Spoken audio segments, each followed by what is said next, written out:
परमाराध्यतं गुरुपादपद्मं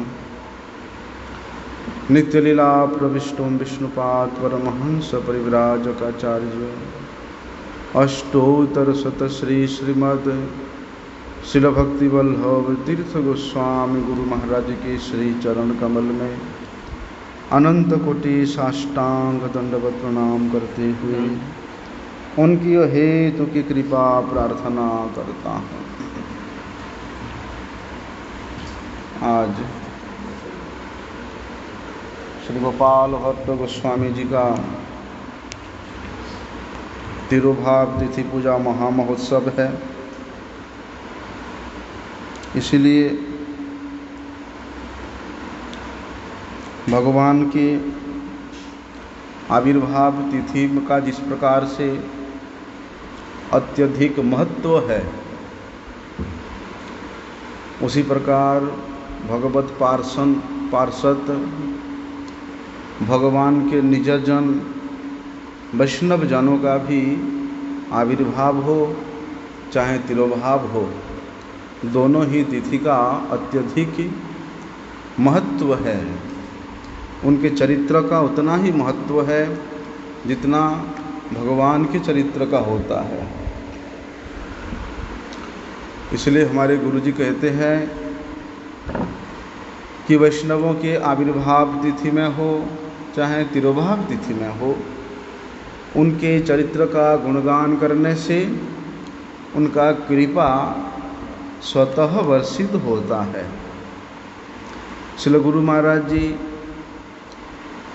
श्री गोपाल भट्ट गोस्वामी जी के विषय में बहुत सुंदर उनके चरित्र का चित्रण करते हैं। कहते हैं कि गोपाल भट्ट गोस्वामी जी एक कृष्ण लीला में कौन थे, तो वहाँ वर्णन में आता है कि अनंग मंजरी यासित साध्य गोपाल भट्टकः भट्ट गोस्वामिनः केचित आहु श्रीगुण मंजरी। कृष्णलीला के समय में जो अनंग मंजरी वे ही गौर लीला में श्री गोपाल भट्ट गोस्वामी जी के रूप में अवतरित हुए हैं। केचित आहु गुण मंजरी, कोई उनको श्री गुण मंजरी के रूप में भी कहीं कहीं वर्णन करते हैं। तो श्री गोपाल भट्ट गोस्वामी जी का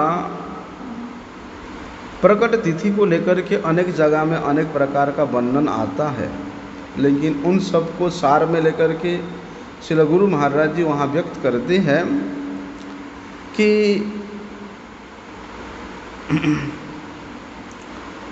सन 1500 में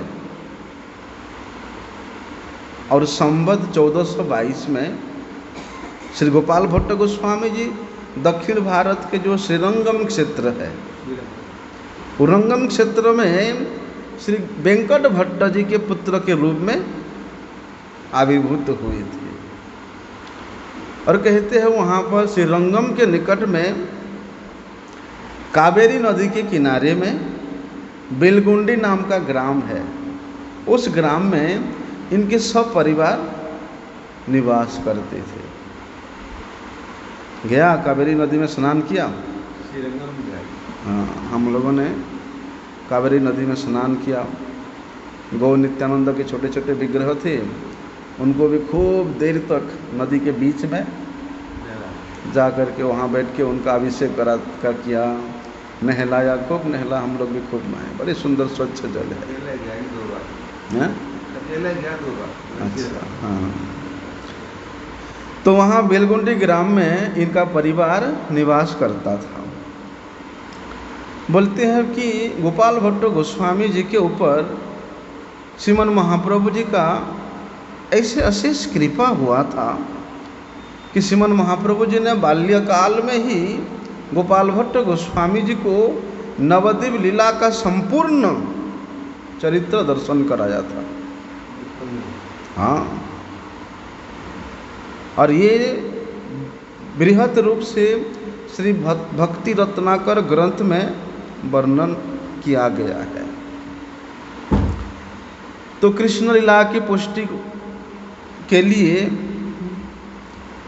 कृष्ण लीला के पार्षद है कौन? गोपाल भट्ट गोस्वामी जी, क्योंकि वे अनंग मंजरी है।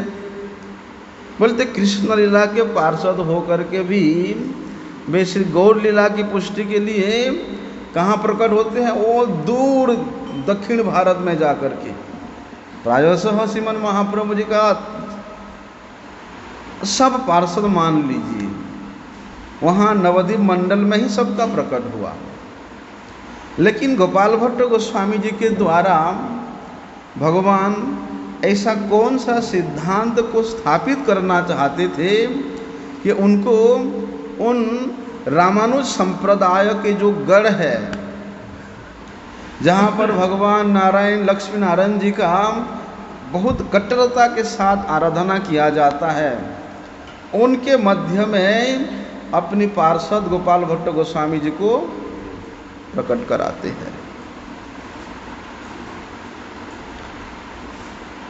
वे तो नित्य पार्षद है, चाहे पास में प्रकट हो चाहे दूर में प्रकट हो, अपने नित्य प्रभु को पहचानने में, अपने नित्य प्रभु की लीला को अनुभव करने में उसमें कोई बाधा नहीं होता, चाहे कोई किसी भी प्रदेश में क्यों ना हो, किसी भी देश में क्यों ना हो, किसी भी ब्रह्मांड में क्यों ना हो। बोलते ऐसा ही हुआ कि भगवान नंदनंदन श्री कृष्ण ही इस कलिकाल में सचिनंदन श्री गौर हरि के रूप में अवतरित होकर के संन्यास लीला कर रहे हैं, संन्यास ग्रहण किए हैं। लेकिन वे तो अनंग मंजरी है, रसराज श्री कृष्ण की सेवा को वो किस प्रकार से करती थी। लेकिन अभी वही रसराज श्री कृष्ण सन्यासी के वेश में, तो सन्यासी के वेश में देख करके गोपाल भट्ट गोस्वामी जी को अच्छा नहीं लगता था। वे बड़े दुखी होते थे और निर्जन में जाकर के वे रोते थे कि हे कृष्ण, तुम इतना रसिक शेखर हो हैं, अब यहाँ आकर के तुम सन्यासी बन गए हो। हमको भैया तुम्हारा ये सन्यासी रूप देखा नहीं जाता है। वहाँ जिस भाव से, जिस रस से तुम्हारे सेवा हम करते थे ब्रज में, यहाँ तो वो नहीं हो पाएगा, क्योंकि यहाँ तुम सन्यासी बने हुए हो। तो इस प्रकार निर्जन स्थान में जाकर के वे रोते थे। लेकिन क्या हुआ? बोलते उस निर्जन स्थान में जब गोपाल भट्ट गोस्वामी जी रोते थे, तो श्रीमन महाप्रभु जी स्वप्न में उनके सामने प्रकट होते हैं और उनको संपूर्ण नदिया लीला का, नवद्वीप लीला का दर्शन कराते हैं और उनको प्रेम विभोरित करके अपने गोदी में ले लेते हैं कि गोपाल भट्ट, तुम क्यों इतना कातर हो रहे हो, तुम क्यों इतना विलाप कर रहे हो? देखो, तुमने उस लीला में, श्री कृष्ण लीला में मेरा जिस प्रकार का सेवा करके मुझे प्रसन्न किया, अभी इसी लीला में नाम संकीर्तन रूप रास के द्वारा उससे और अधिक रस का आस्वादन कर पाओगे। ऐसा बोल के श्रीमन महाप्रभु जी गोपाल भट्ट को अपनी गोदी में ले लेते हैं और इतना ही नहीं, अपने आंसुओं से भिगो देते हैं। एतक ही गोपालेर करी प्रभु कोले, गोपालेर अंग विक्षिप्त कैल नेत्र जले। कहिल ये सब कथा राखी हो गोपने, हईल परमानंद गोपालेर मने। श्रीमन महाप्रभु जी कहते हैं इतना कह करके कि देखो, तुम इतना दुख क्यों कर रहे हो, इतना खेद क्यों कर रहे हो? मैं वही हूँ, मैं वही हूँ। हाँ, इसलिए दुख क्यों कर रहे हो? और यहाँ ये सब करने वाला हूँ, पहले ही दिखा दिया।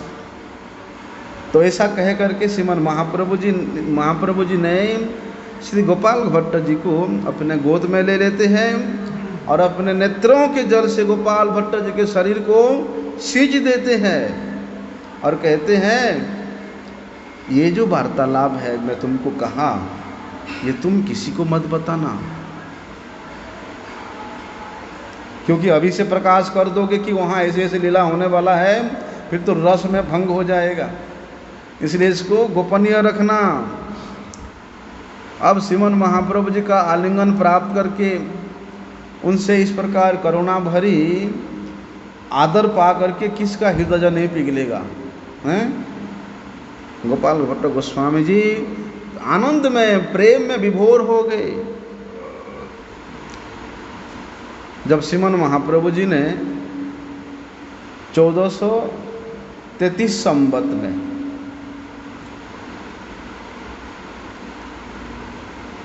वहाँ रंगंग क्षेत्र में पधारे थे, उस समय गोपाल भट्ट गोस्वामी जी छोटे थे, 10 साल के थे, है ना। 1422 संवत में उनका प्रकट हुआ था, हाँ, और श्रीमन महाप्रभु जी गए 1433 संवत में, 11 साल के, है ना, 11 साल के थे। तो वहाँ पर श्रीमन महाप्रभु जी जब श्रीरंगम दर्शन करने के लिए गए थे, तो रामानुज संप्रदाय के वैष्णव श्री वेंकट भट्ट श्रीमन महाप्रभु जी को अपने घर में ठहरने के लिए प्रार्थना करते हैं, और श्रीमान महाप्रभु जी भी देखते हैं ये बड़े निष्ठावान भक्त वैष्णव है, ऐसा जानकर श्रीमान महाप्रभु जी भी वेंकट भट्ट के निमंत्रण को स्वीकार किया। वास्तव में श्रीमान महाप्रभु जी अपने नित्य पार्षद श्री गोपाल भट्ट के आविर्भाव की बात को सुन करके, जान करके, उनके संबंध से ही उनके संबंधियों को कृपा करने के लिए उनके घर में ठहरने के लिए निमंत्रण को स्वीकार किया।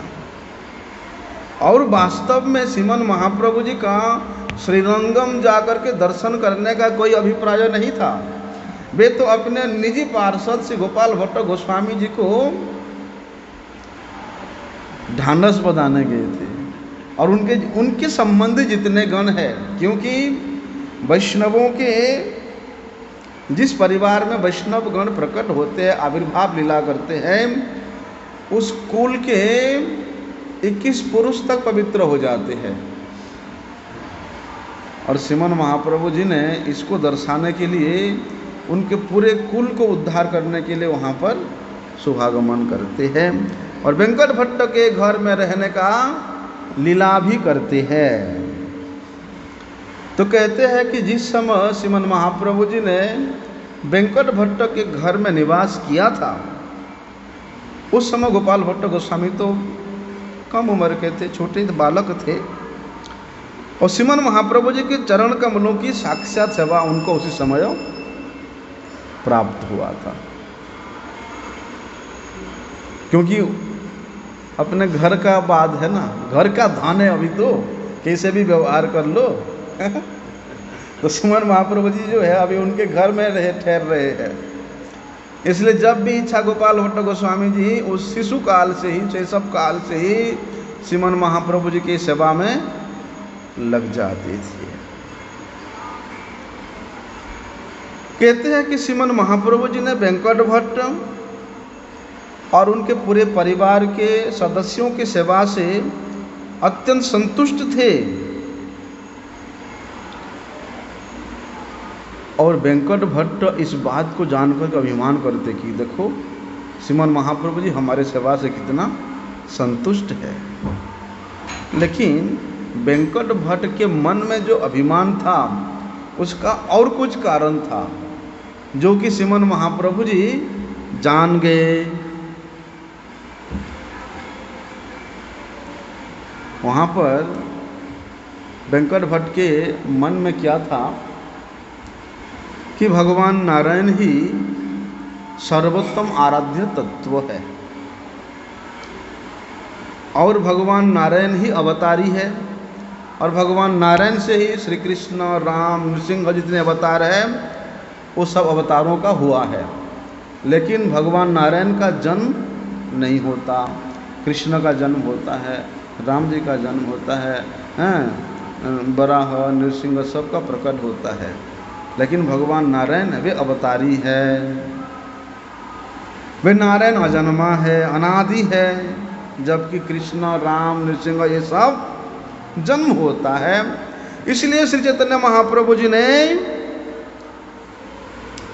मेरे आराध्य अवतारी नारायण का जो अवतार है श्री कृष्ण का पूजा करते हैं, आराधना करते हैं। इसलिए मेरे आराध्य श्रीमन महाप्रभु जी के आराध्य से भी श्रेष्ठ है। इस प्रकार का वे अभिमान करते थे। से बातों के मन में कैसे आ गई?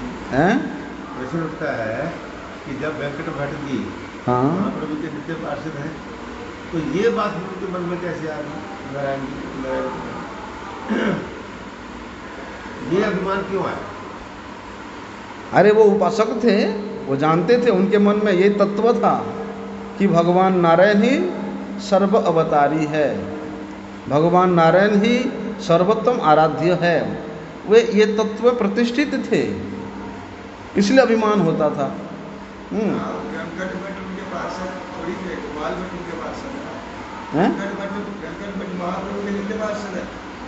ना गोपाल भट्ट को स्वयं बोला ना मैंने। हाँ, गोपाल भट्ट की बात चल रही है ना।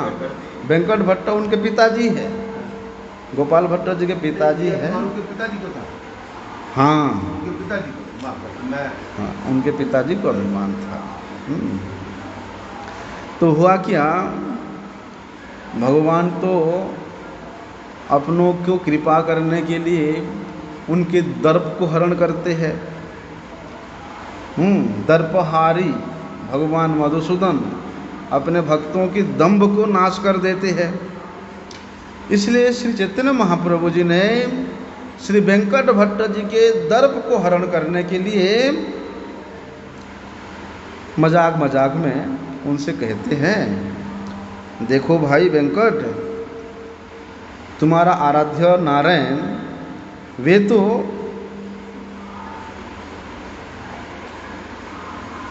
समस्त प्रकार के ऐश्वर्य के स्वामी है, ठीक है, मानते हैं। तुम्हारा नारायण जो है उनके समान ऐश्वर्य और अन्य किसी का नहीं है, और तुम्हारी आराध्या श्री लक्ष्मी देवी भी उनके समान ऐश्वर्य और किसी में नहीं है। लेकिन इसके विपरीत मेरे आराध्य नंदनंदन श्री कृष्ण, उसका तो कोई ऐश्वर्य नहीं है। वे तो जंगल का फूल पत्ते का माला पहन के रहता है बेचारा, हैं, मोर पंख धारण करता है। नंद जो ग्वाला है उसका पुत्र है, और ग्वाल बालकों के साथ में जंगल में क्या करता है, बछड़े चराता है। और मेरी आराध्या गोपियाँ भी, उनका भी कोई ऐश्वर्य नहीं है, वे तो दरिद्रा ग्वालिने हैं। तो आपसे मेरा ये प्रश्न है, ठीक है, तो फिर तुम्हारा आराध्या जो लक्ष्मी देवी है वे मेरे आराध्य ग्वाला हैं, ग्वाला श्री कृष्ण का संग प्राप्त करने के लिए हैं, कृष्ण की रासलीला में प्रवेश करने के लिए वृंदावन में इतना साल से क्यों तपस्या कर रही है? अगर तुम्हारा नारायण वे परिपूर्ण है, समस्त प्रकार के रस से वे परिपूर्ण है, तो फिर उनके अर्धांगिनी हैं श्री लक्ष्मी देवी जी ये ग्वाला के पीछे क्यों पड़े हुए हैं भाई, कि हमको भी तुम्हारे संग प्राप्त हो, हमको भी तुम्हारे रासलीला में प्रवेश करने का सुयोग मिले। तो वेंकट भट्ट सासा उत्तर देते हैं, इसमें क्या दोष है कि जो लक्ष्मीपति नारायण है वही राधापति कृष्ण है। कि सिद्धांतस्त्वं भेदो अपि श्री स कृष्ण रूपयोगो रसनोद कृष्ण ते कृष्ण रूपमेश रसस्थिति ही। बोलते हैं श्री कृष्ण में अधिक रस होने के कारण श्री लक्ष्मी देवी श्री कृष्ण का संग प्राप्त करने के लिए लालायित रहती है, और उसी लोभ से वे वहाँ पर जमुना के किनारे में बेलवन में बैठ के तपस्या कर रही है। श्रीमन महाप्रभु जी कहते हैं, देखो वेंकट भाई, मैं कोई दोष नहीं कर देखता, मैं कोई दोष की बात नहीं करता हूँ। श्री कृष्ण और श्री नारायण तत्वतः एक है, उनमें कोई भेद नहीं है। तो एक ही तत्व, केवल रस का भेद है दोनों में। तत्व एक है लेकिन दोनों में रस का भेद है। किस प्रकार से? माधुर्य लीला में श्री कृष्ण परिपूर्ण है और ऐश्वर्य लीला में नारायण है। श्री कृष्ण लीला में जो वृषभानुनंदिनी श्रीमती राधिका है, वही नारायण लीला में लक्ष्मी देवी है। इसलिए श्री कृष्ण के संग की लालसा से लक्ष्मी देवी तपस्या कर रही है, लेकिन फिर भी उनके सतीत्व का नाश नहीं होता। श्री कृष्ण के संग प्राप्ति करने के लिए तपस्या कर रही है। भाई तुम ऑलरेडी नारायण की पत्नी हो, फिर श्री कृष्ण के संग प्राप्त करने के लिए क्यों प्रयास कर रही हो? करने पर भी उनके सतीत्व का कोई नाश नहीं होता। क्यों नहीं होता? क्योंकि जो नारायण है वही श्री कृष्ण है। बोलते फिर भी उसका कोई परवाह नहीं करके, क्या कहते हैं, उसका कोई परवाह नहीं करके वे वहाँ बैठ करके तपस्या कर रही है। अब श्रीमान महाप्रभु जी वेंकट भट्ट को और एक प्रश्न करते हैं कि लक्ष्मी देवी इतना सालों से, 1000 सालों से वहाँ कठोर तपस्या कर रही है, लेकिन कठोर तपस्या करने पर भी उनको रास लीला में, वृंदावन की लीला में प्रवेश करने का अधिकार क्यों नहीं मिला? भाई कोई तपस्या करे, साधन करे, उसका कुछ ना कुछ तो सिद्धि प्राप्त होता ही है। और लक्ष्मी देवी इतना कठोर तपस्या कर रही है, उनका तो इतना सालों से कुछ नहीं सिद्ध हुआ अभी तक। अब क्या करे वेंकट भट्ट? चुपचाप कोई उत्तर दे नहीं पाए। इसका क्या उत्तर दे कि भगवान श्री कृष्ण का संग उन्होंने क्यों प्राप्त नहीं किया? लेकिन श्रीमन महाप्रभु जी वेंकट भट्ट के इस प्रकार दुखी मन को देख करके उनको तसल्ली देने के लिए कहते हैं, अरे तुमने खुद ही पहले बताया है। क्या बताया है? कि सिद्धांततः लक्ष्मीपति नारायण और श्री राधापति श्री कृष्ण में कोई भेद नहीं है। तब भी रसोत्कर्षता अधिक है श्री कृष्ण में। नारायण में 2.5 रस का समावेश है, लेकिन श्री कृष्ण जो कि 5 मुख्य रस और 7 गौण रस अर्थात 12 रस में, 12 रस में परिपूर्ण है। ये 12 रस का परिपूर्ण रूप से अभिव्यक्ति कहीं होता है, वो तो श्री कृष्ण के इस माधुर्यमय लीला में ही होता है। इसलिए ऐश्वर्य लीलामय विग्रह भगवान श्री नारायण जी लीला की पुष्टि के लिए क्या करते हैं? ऐश्वर्यमयी आश्रय विग्रह श्री लक्ष्मी देवी का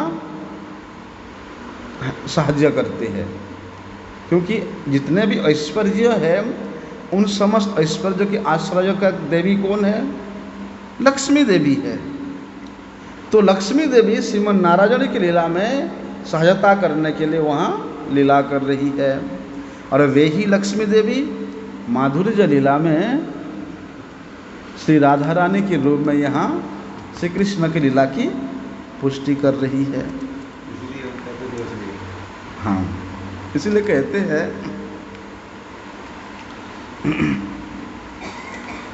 कि जब तक श्रीमती राधा रानी का और श्रीमती राधा रानी से विस्तार जितने भी गोपियाँ हैं, अर्थात श्री कृष्ण के आश्रय विग्रह इन गोपियाँ हैं, इनके अनुगत्य के बिना विषय विग्रह श्री कृष्ण के माधुर्य का आस्वादन कभी नहीं हो सकता। गोपियों की अनुगत्य के बिना बोलते उस परकिया रस का आस्वादन कभी नहीं हो सकता। वृंदावन के माधुर्यमय लीला में कोई प्रवेश नहीं कर सकता पुरुष अभिमान लेकर के। अरे साक्षात शिव जी, कौन साक्षात शिव जी भी ऊपर ऊपर के गोपी सज के गए थे, ऊपर से गोपी का वेश बनाए थे, सच के गए थे कि भैया कहीं छुप के हम भी देख लें थोड़ा सा। लेकिन गोपियों ने उनको भी पकड़ लिया और कुलचे मार मार के उनके गाल को सुझा दिया। जब गाल सूझ गया तब उनको लिपस्टिक सब लगा करके ऊपर से तो सजा दिया और उनके हृदय में गोपी का भाव भी जागृत कर दिया। वृंदावन बनिपते जय सोम सोम मौले।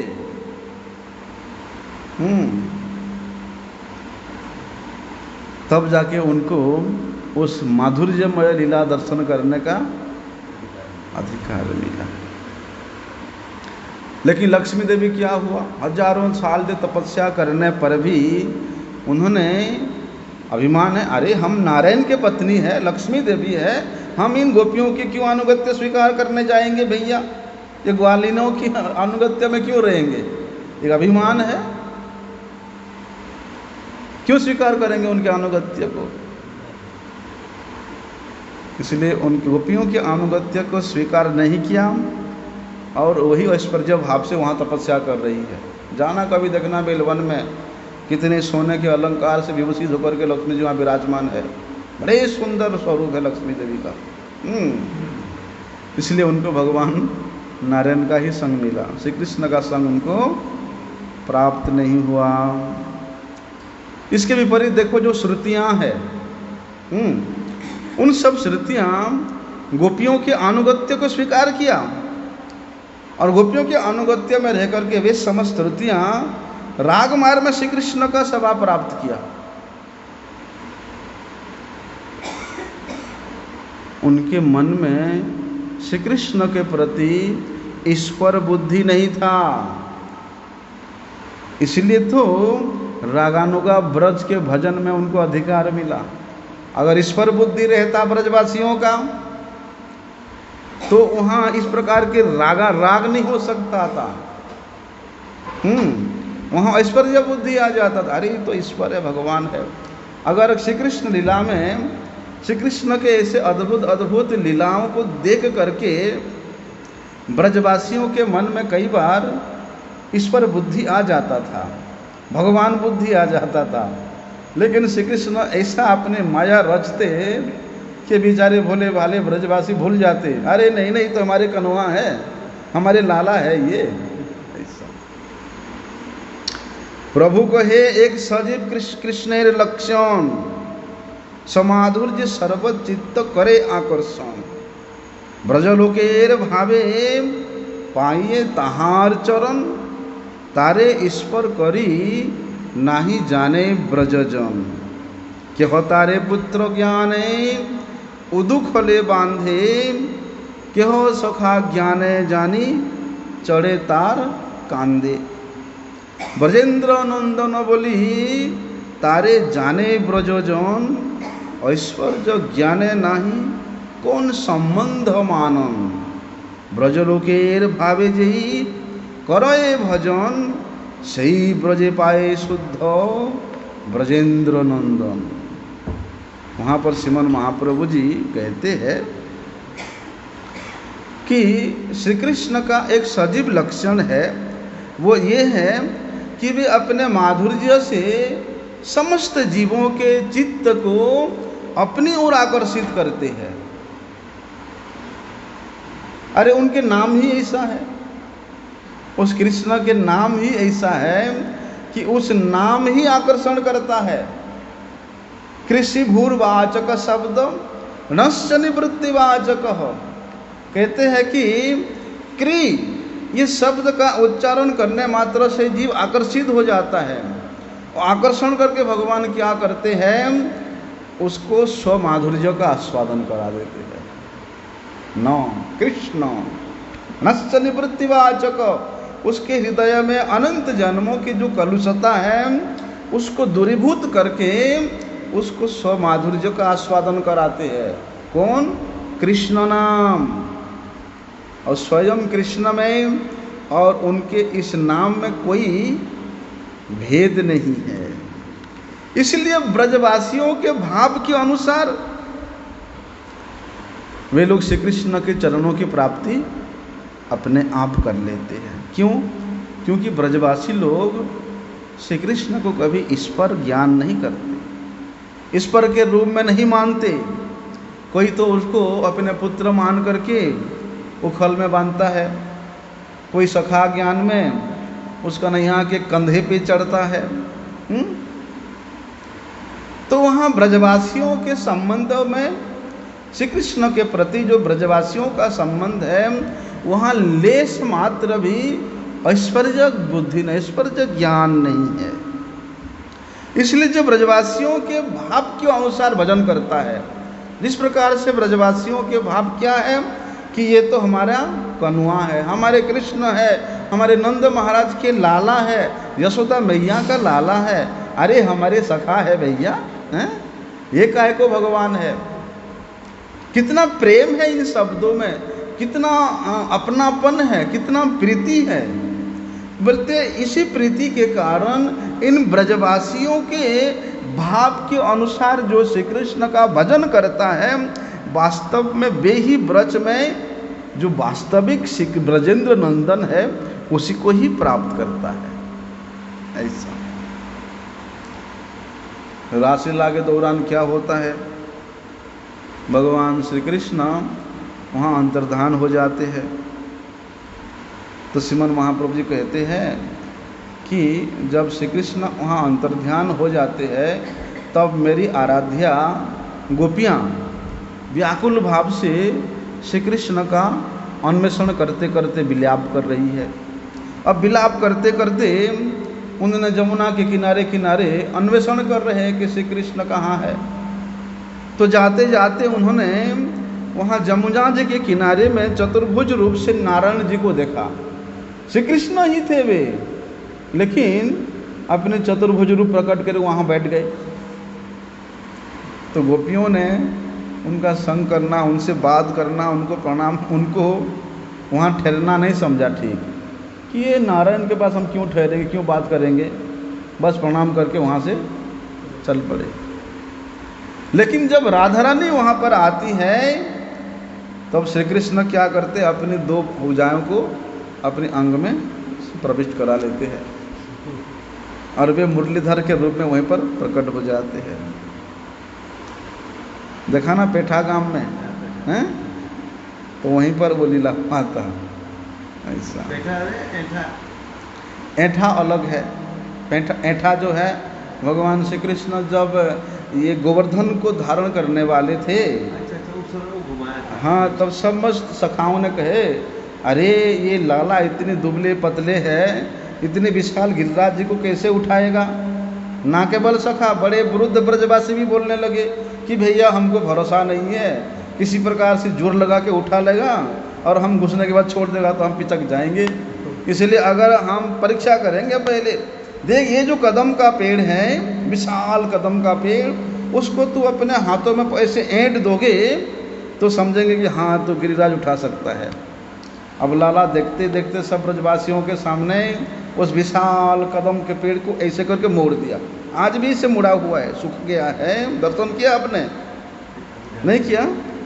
आज भी सूखा अवस्था में है, लेकिन वो पेड़ ऐसा मुड़ा हुआ है। वो ध्यान में नहीं आ रहा, 99 में गया उसके बाद। हाँ, वो है ऐठा। और यहाँ पेंट बना के बैठ गया इसलिए पेंटा हो गया। ये उसको कोई कि पैंस धाम भी कहते हैं, पैंस धाम भी कहते हैं। ये गोवर्धन के पास में ही है। इसलिए नंदन नंदन ही, नंदन नंदन श्री कृष्ण ही अवतारी है। और नारायण हो, पुरुषावतार हो, राम हो, नरसिंह भगवान, बोलते ये सब उनके अवतार है। हैं जार भगवत्ता होते अन्येर भगवत्ता, स्वयं भगवान शब्देर ताते सत्ता। कहते हैं कि जिनके भगवत्ता से दूसरों की भगवत्ता प्रकाश होती है उनको ही स्वयं भगवान कहते हैं। क्यों? क्योंकि उनसे ही सबकी सत्ता है। हम लोगों ने श्रवण किया था पीछे श्रीमद् भागवत का ये श्लोक को, एते चांद सकला पुंस कृष्णस्तु भगवान स्वयं इंद्रारिर्व्याकुलम लोकम मृजंती जुगे जुगे। अभी क्या हुआ, कलिजुग पावन अवतार भगवान श्री चैतन्य महाप्रभु जी की कृपा से और उनके संग प्राप्त करने के कारण श्री वेंकट भट्ट और वेंकट भट्ट के भाई श्री प्रबोधानंद सरस्वती, प्रबोधानंद सरस्वती, हाँ, और वेंकट भट्ट के पुत्र श्री गोपाल भट्ट गोस्वामी और उनके परिवार के जितने भी सदस्य थे, ये सब क्या करते हैं, लक्ष्मी नारायण जी के उपासना को छोड़ करके संपूर्ण रूप से श्री राधा कृष्ण के उपासना करने में लग जाते हैं। और एकांतिक रूप से ये पूरा परिवार अपने पूरे खानदान सहित, भाई वो प्रबोधानंद सरस्वती में सन्यासी बन गए थे, हैं? श्री संप्रदाय का वे एक प्रतिष्ठित सन्यासी थे, वे भी छोड़ दिए और वे भी श्री राधा कृष्ण के जुगल चरणों की सेवा में अभिनिविष्ट हो गए। अभी श्री गोपाल भट्ट गोस्वामी जी ने अपनी चाचा श्रीमद् प्रबोधानंद सरस्वती पाद जी से दीक्षा ग्रहण किया था, लेकिन हरिभक्ति विलास ग्रंथ में इसका प्रमाण भी मिलता है पढ़ने से कि भक्ते विलासाम चित्नुते प्रबोधानंदस्य शिष्यो भगवत प्रियस्य गोपाल भट्ट रघुनाथ दासम संतोषयम रूपम सनातनौय। गोपालेर माता पिता महाभाग्यवान श्री चैतन्येर पदे जे सपिल मनोप्राण वृंदावन जाइते पुत्रे आज्ञा दिया दुहे संगोपने हईला प्रभु संगरिया। कत दिने गोपाल गेलेन वृंदावन रूप सनातन संगे अल मिलन। वहाँ भक्ति रत्नाकर ग्रंथ में इस प्रकार वर्णन है कि श्री गोपाल भट्ट गोस्वामी जी के माता पिता बड़े महाभाग्यवान हैं। क्यों? क्योंकि देखो श्री चैतन्य चरण में किसका मति होता है भैया, हैं? मतलब श्री चैतन्य महाप्रभु जी के चरणों में उन्होंने अपनी मन प्राण सब कुछ समर्पित कर दिए हैं। इतना ही नहीं, उन्होंने अपने पुत्र को आज्ञा देते हैं कि तुम श्रीमन महाप्रभु जी के निर्देश के अनुसार वृंदावन जाना। और जब गोपाल भट्ट गोस्वामी जी उनके माता पिता श्रीमन महाप्रभु जी के चरणों का चिंतन करते हुए प्रकट लीला किए, तो उसके कुछ दिन बाद ही गोपाल भट्ट गोस्वामी जी ने वृंदावन की ओर चल पड़ते हैं और वहाँ जाकर के श्री रूप गोस्वामी जी, श्री सनातन गोस्वामी जी से के अत्यधिक प्रिय का पात्र होते हैं। अभी क्या हुआ, जब गोपाल भट्ट गोस्वामी जी वहाँ से श्रीरंगम क्षेत्र से वृंदावन की ओर पहुँचे, तब यहाँ पर श्री रूप गोस्वामी जी, श्री सनातन गोस्वामी जी ने नीलाचल में, उस समय तो श्रीमन महाप्रभु जी नीलाचल में थे, तो नीलाचल में श्रीमन महाप्रभु जी के पास संदेश भेजा कि आपका प्यारा छोटा सा बच्चा गोपाल भट्ट यहाँ पहुँच गया है। अभी श्रीमन महाप्रभु जी ने गोपाल भट्ट के वृंदावन पहुँचने का समाचार पा करके बड़े ही आनंदित होते हैं, परमानंद में भर जाते हैं। और श्रीमन महाप्रभु जी फिर संदेश भेजते हैं रूप सनातन गोस्वामी जी के पास, कहते हैं देखो ये गोपाल भट्ट ये तुम्हारा छोटे भाई है, इसको अपने भाई जैसा प्यार देना, हमेशा अपने साथ रखना। ऐसा श्रीमन महाप्रभु जी स्वयं निर्देश दे रहे हैं, कितना सौभाग्य है। तो वहाँ पर श्री सनातन गोस्वामी जी श्री गोपाल भट्ट गोस्वामी जी के नाम से हरि भक्ति विलास नाम ग्रंथ का प्रणयन किया था। कितना प्रेम था, हैं? ऐसे नहीं, गोपाल भट्ट गोस्वामी जी परम विद्वान थे। सनातन गोस्वामी जी तो वर्णन करते हैं कि गोपाल भट्ट गोस्वामी जी के सहायता से हमने इतना सारे ग्रंथों का प्रणयन किया, वो तो इसको कहते हैं। इसलिए श्री रूप गोस्वामी जी ने भी श्री गोपाल भट्ट गोस्वामी जी को अपने प्राण के समान अत्यधिक प्रिय मानते थे। तभी तो रूप गोस्वामी जी ने उनको श्री राधारमण जी की सेवा में नियुक्त किया। और इस प्रकार गोपाल भट्ट गोस्वामी जी भी जो 6 गोस्वामी जी हैं, उन 6 गोस्वामियों में से गोपाल भट्ट गोस्वामी जी का भी नाम आ गया। जय रूप सनातन भट्ट रघुनाथ श्रीजीव गोपाल भट्ट दास रघुनाथ। लेकिन गोपाल भट्ट गोस्वामी जी बड़े दिनहीन भाव से रहते थे, अपने आप को बड़े दिनहीन मानते थे।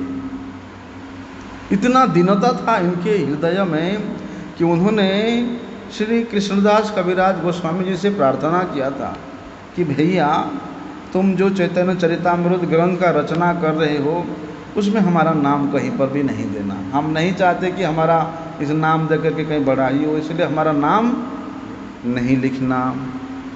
और कविराज गोस्वामी जी भला उनके निर्देश को कैसे उल्लंघन कर सकते थे, इसलिए उन्होंने चैतन्य चरितामृत में कहीं पर भी गोपाल भट्ट गोस्वामी जी का नाम का उल्लेख नहीं किया है। बोलते हैं श्रीजीव गोस्वामी जी ने भी लिखा है इस बात को कि गोपाल भट्ट गोस्वामी जी के द्वारा लिखे हुए ग्रंथों की सहायता से हमने सरसंदर्भ का रचना किया। जीव गोस्वामी जी बताते हैं, इसलिए गोपाल भट्ट गोस्वामी जी ने अनेक ग्रंथों का रचना किया था। सत्क्रिया सार दीपिका, हरि भक्ति विलास नाम के ग्रंथ का ये संपादक थे और सरसंदर्भ का ये पूर्व लेखक थे गोपाल भट्ट गोस्वामी।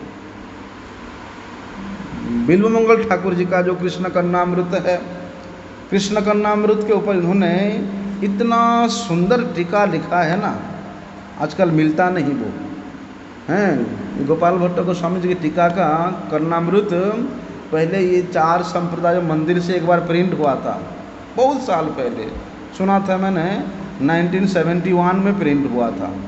उसके बाद प्रिंट भी नहीं हुआ और वो प्रतिलिपि मिलता भी नहीं है।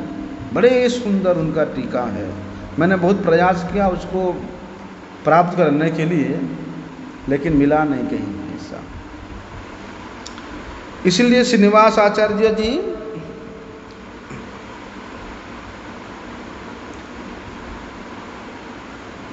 श्रीनिवास आचार्य और श्री गोपीनाथ पुजारी ये दोनों इनके शिष्य थे। अभी गोपीनाथ पुजारी गोपाल भट्ट गोस्वामी के शिष्य कैसे हुए, इसके विषय में एक घटना से गुरु महाराज वहाँ वर्णन करते हैं कि हरिद्वार के पास में है ना सहारनपुर, तो उस सहारनपुर में जब श्री गोपाल भट्ट गोस्वामी जी वहाँ गए थे तो वहाँ का एक बड़े सरल प्रकृति के भक्तिमान ब्राह्मण ने निष्कपट भाव से श्री गोपाल भट्ट गोस्वामी जी का सेवा किया था, बहुत सेवा किया था। लेकिन वे ब्राह्मण पुत्रहीन था, उसका कोई पुत्र नहीं था। तो गोपाल भट्ट गोस्वामी जी देखते हैं कि ब्राह्मण इतना सरल प्रकृति के है, भक्तिमान है, लेकिन मन में थोड़ा सा कष्ट है। तो उस पुत्रहीन ब्राह्मण के हृदयगत भाव को जान करके गोपाल भट्ट गोस्वामी को आशीर्वाद की दिया कि तुमको एक हरिभक्ति परायण पुत्र का प्राप्त होगा। और वास्तव में ब्राह्मण ने वादा भी किया कि हे प्रभु आपके कृपा से अगर मेरा पुत्र प्राप्ति होता है तो मैं अपने पहले पुत्र को आपके चरणों की सभा में समर्पित कर दूंगा। अर्थात ब्राह्मण का और भी पुत्रों का आशा है, इसलिए पहले पुत्र का नाम बोल रहे हैं। और कहते हैं उस ब्राह्मण को गोपाल भट्ट गोस्वामी जी की कृपा से एक सुंदर पुत्र की प्राप्ति हुई और उन्होंने अपने वचन के अनुसार उस पुत्र को गोपाल भट्ट गोस्वामी जी के चरणों में समर्पित कर दिया। बोलते वही ब्राह्मण पुत्र ही ये श्री गोपीनाथ पुजारी है। गोपीनाथ पुजारी कहा जाता है कि श्रीमान महाप्रभु जी ने श्री गोपाल भट्ट गोस्वामी जी के प्रति इतना स्नेह करते थे कि उन्होंने जगन्नाथपुरी से गोपाल भट्ट गोस्वामी जी के लिए अपने कोपिन का डोरी कोपिन और एक काली लकड़ी का आसन भेजा था। आज भी राधारमन मंदिर में श्रीमान महाप्रभु जी के द्वारा प्रदान किया हुआ वो डोरी कोपिन और आसन वहाँ रखा हुआ है, पूजा होता है, नित्य पूजा होता है। तो गोपाल भट्ट गोस्वामी जी इस प्रकार जब उत्तर भारत में तीर्थ का भ्रमण कर रहे थे तब उन्होंने एक बार गंडकी नदी के तट पर जाकर के बहुत से शालिग्राम शिला वहाँ पर उनको मिला था। उन्होंने उन शालिग्राम शिला को श्री ब्रजेंद्र नंदन श्री कृष्ण अभिन्न समझ करके पूजा करते थे। एक सिंहासन पे उनके पास 12 शालिग्राम था, 12 शालिग्राम। एक सिंहासन पे 12 शालिग्राम रखते थे और उस 12 शालिग्राम के बगल में श्रीमती राधा रानी का स्वरूप जाम करके एक चांदी का मुकुट रख करके उनका सेवा करते थे कि ये जितना शालिग्राम है ये सब नंदन नंदन श्री कृष्ण है और वे तो राधा रानी के बिना रहते नहीं है, इसलिए ये जो प्रतिभू स्वरूप में उनको एक मुकुट के रूप में राधा रानी का सेवा करते थे। तो ऐसा कहा जाता है कि गोपाल भट्ट गोस्वामी जी ये 12 शालिग्राम का नित्य प्रति बड़े प्रेम से सेवा करते थे। इतनी प्रेम से सेवा करते थे कि उनके साथ वार्तालाप करते थे उन शालिग्रामों के साथ में। लेकिन सेवा करते करते उनके मन में एक बार ऐसे इच्छा प्रकट हुआ कि ये शालिग्राम अगर विग्रह के रूप में होते तो मैं इनका बड़े अच्छी प्रकार से श्रृंगार करता हैं, अच्छी प्रकार से मैं इनका सेवा करता। और भगवान तो अंतर्यामी है, वे अपने भक्त के हृदयगत भाव को जान जाते हैं। इसलिए भगवान क्या करते हैं, एक सेठ के माध्यम से उन्होंने अलंकार का जितना भी वस्त्र है, अलंकार है, श्रृंगार करने का जितना भी सामान है, भगवान ने स्वयं भेजवाया गोपाल भट्ट गोस्वामी जी के पास। अब गोपाल भट्ट गोस्वामी जी सोचते हैं कि सेठ आकर के इतना आभूषण दे गया है, इतना वस्त्र अलंकार दे गया है, लेकिन इस शालिग्राम को मैं कैसे पहनाऊंगा, मैं उनको कैसे सजाऊंगा।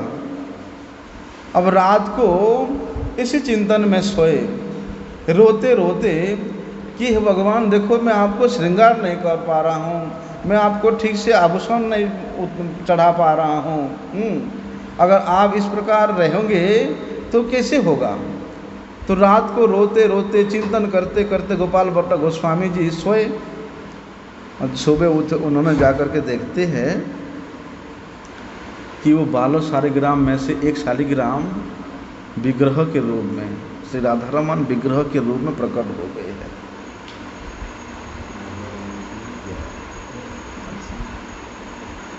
कहते हैं जैसे ही इस बात रूप गोस्वामी जी को, सनातन गोस्वामी जी को, अन्य अन्य वैष्णवों को पता चला, वे सब के सब श्री राधारमन जी के विग्रह को दर्शन करने के लिए आए और प्रेम में सब विभोर हो जाते हैं। बोलते वही राधारमन जी वृंदावन के जो प्रसिद्ध मंदिर श्री राधारमन मंदिर में नित्य सेवा पूजा होती है आजकल। साक्षात विग्रह, ऐसा सुंदर दर्शन है उनका। आप जूम करके देखना उनका छवि को, जूम करके देखना, पूरे एक जैसा, कहीं पर थोड़ा सा भी ना रंग का चेंज है, ना किसी आकृति में चेंज है, एक जैसा, जैसे शालिग्राम में जैसे होते ना, बिल्कुल ऐसा। इतनी सुंदर विग्रह श्री राधारमन जी का।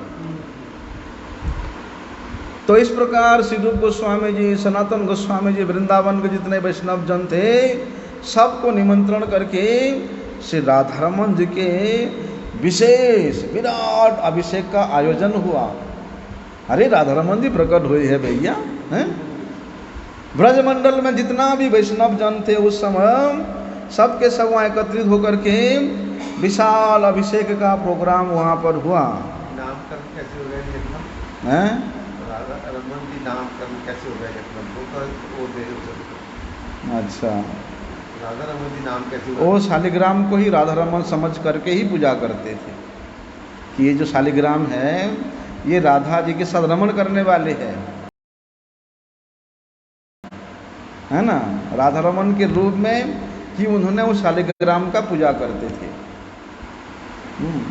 शालिग्राम, हाँ, वो मन के भाव से वही नाम देते। हाँ, पूजा ही करते थे उन्होंने। मैं बोला ना, एक सिंहासन पे जो उनका 12 शालिग्राम शिला था, और एक दूसरे सिंहासन पे राधा रानी के प्रतिभूत रूप में उनके एक मुकुट था चांदी का। तो इस शालिग्राम को वो ये राधारमन के रूप में पूजा करते थे, नया नाम नहीं दिया। उनके हृदयगत जो पहले से भाव था, उसी भाव के अनुसार ही राधारमन जी प्रकट हुए हैं, ऐसा। तो ऐसा बोला जाता है कि आज के दिन में, आषाढ़ मास के कृष्णा पंचमी के दिन में, कोई कोई शुक्ला पंचमी कहते हैं, कोई कोई कृष्णा पंचमी कहते हैं। तो संवत 1500 में उन्होंने गोपाल भट्ट गोस्वामी जी ने इस जागतिक लीला को संवरण किया था। आज उन्हीं गोपाल भट्ट गोस्वामी जी का तिरुभाव तिथि पूजा है। हम सब उनके श्री चरण कमलों में अत्यधिक कातर युक्त होकर के सश्रद्ध दंडवत प्रणाम करते हुए उनके कृपा की प्रार्थना करें। बोलो गोपाल भट्ट गोस्वामी प्रभु की गौर प्रेमानंदे। वांछा कल्पतरुभ्यश्च कृपा सिंधुभ्यैव च पतितानां पावनेभ्यो वैष्णवे